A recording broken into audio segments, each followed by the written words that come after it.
Good morning, boys and girls. I'm going to go over this. This is your practice buddy that you will be completing. You're going to see a lot of problems that look like this. So I figured I would go over them real quick. If you hear my kids yelling or screaming, don't mind them. I will try to keep going. So find the sum or difference, then use estimation to see if your answer is reasonable.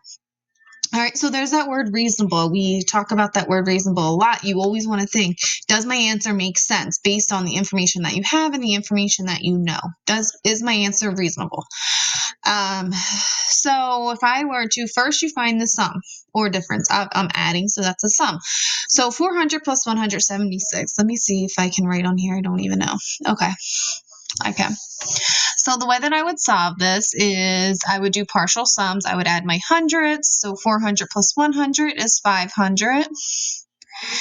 I would add my tens. So I have a 7 and a 0. 7 tens is 70. Right? And then I would add my ones. I have 0 ones and 406 ones. So it would be 6. So my final answer is 576. Now, how am I using estimation to see if my answer is reasonable? Does that make sense? Let's see. So if I were to estimate and round, 400 would just stay 400. If I were to estimate 176, I would probably, if I estimate to the nearest 100, make it 200. So if I did 400 plus 200, that equals 600. Okay, I know that obviously we're estimating, so it's not an exact answer, but are they around the same, in the same ballpark?